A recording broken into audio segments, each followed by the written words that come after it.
Hi, this is Brad Constantine, and this is a podcast recording of the Old Testament. Although this is not an official recording of the Church of Jesus Christ of Latter-day Saints, every effort's been made to be as doctrinally accurate as possible.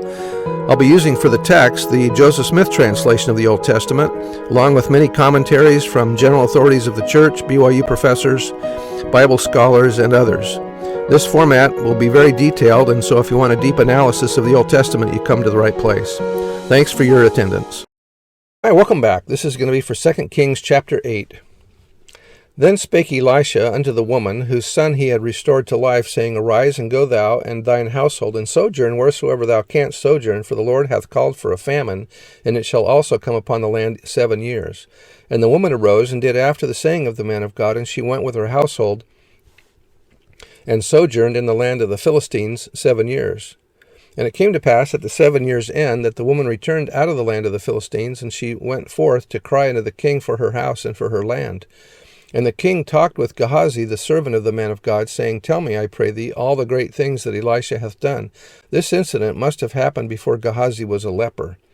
And it came to pass, as he was telling the king how he had restored a dead body to life, that behold, the woman whose son he had restored to life cried to the king for her house and for her land. And Gehazi said, My lord, O king, this is the woman, and this is her son, whom Elisha restored to life.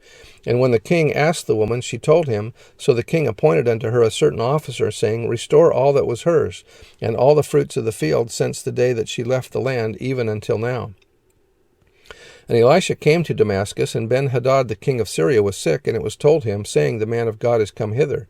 And the king said unto Hazael, Take a present in thine hand, and go and meet the man of God, and inquire of the Lord by him, saying, Shall I recover of this disease? So Hazael went to meet him, and took a present with him, even of every good thing of Damascus, 40 camels burden, and came, 40 camels full of stuff. And came and stood before him, and said, Thy son Ben-Hadad, king of Syria, hath sent me to thee, saying, Shall I recover of this disease? And Elisha said unto him, Thou wilt go and say unto him, Thou mayest certainly recover, howbeit the Lord hath showed me that he shall surely die. And he settled his countenance steadfastly until he was ashamed, and the man of God wept. And Hazael said, Why weepest, my lord? And he answered, Because I know the evil that thou wilt do unto the children of Israel. Their strongholds wilt thou set on fire, and their young men wilt thou slay with the sword, and wilt dash their children, and rip up their women with child. And Hazael said, But what, is thy servant a dog, that he should do this great thing? And Elisha answered, The Lord hath showed me that thou shalt be king over Syria. So he departed from Elisha, and came to his master, who said to him, What said Elisha to thee? And he answered, He told me that thou shouldst surely recover. And it came to pass on the morrow that he took a thick cloth, and dipped it in water, and spread it on his face, so that he died. And Hazael reigned in his stead. And in the 5th year of Joram, the son of Ahab, king of Israel, Jehoshaphat being then king of Judah, Jehoram, the son of Jehoshaphat, king of Judah, began to reign. 32 years old was he when he began to reign, and he reigned 8 years in Jerusalem. And he walked in the way of the kings of Israel, as did the house of Ahab, for the daughter of Ahab was his wife, and he did evil in the sight of the Lord. Yet the Lord would not destroy Judah for David, his servant's sake, as he promised him to give him alway a light and to his children. In his days Edom revolted from under the hand of Judah, and made a king over themselves.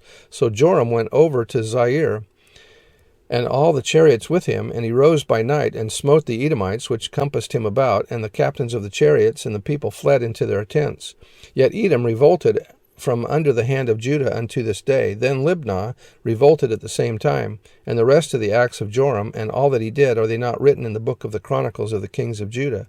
And Joram slept with his fathers, and was buried with his fathers in the city of David, and Ahaziah was his son reigned in his stead. In the 12th year of Joram, the son of Ahab, king of Israel, did Ahaziah, the son of Jehoram, king of Judah, begin to reign.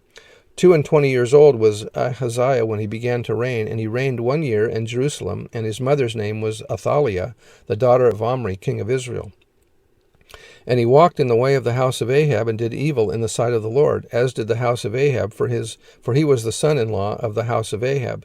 And he went with Joram, the son of Ahab, to the war against Hazael, king of Syria, and Ramoth-Gilead, and the Syrians wounded Joram.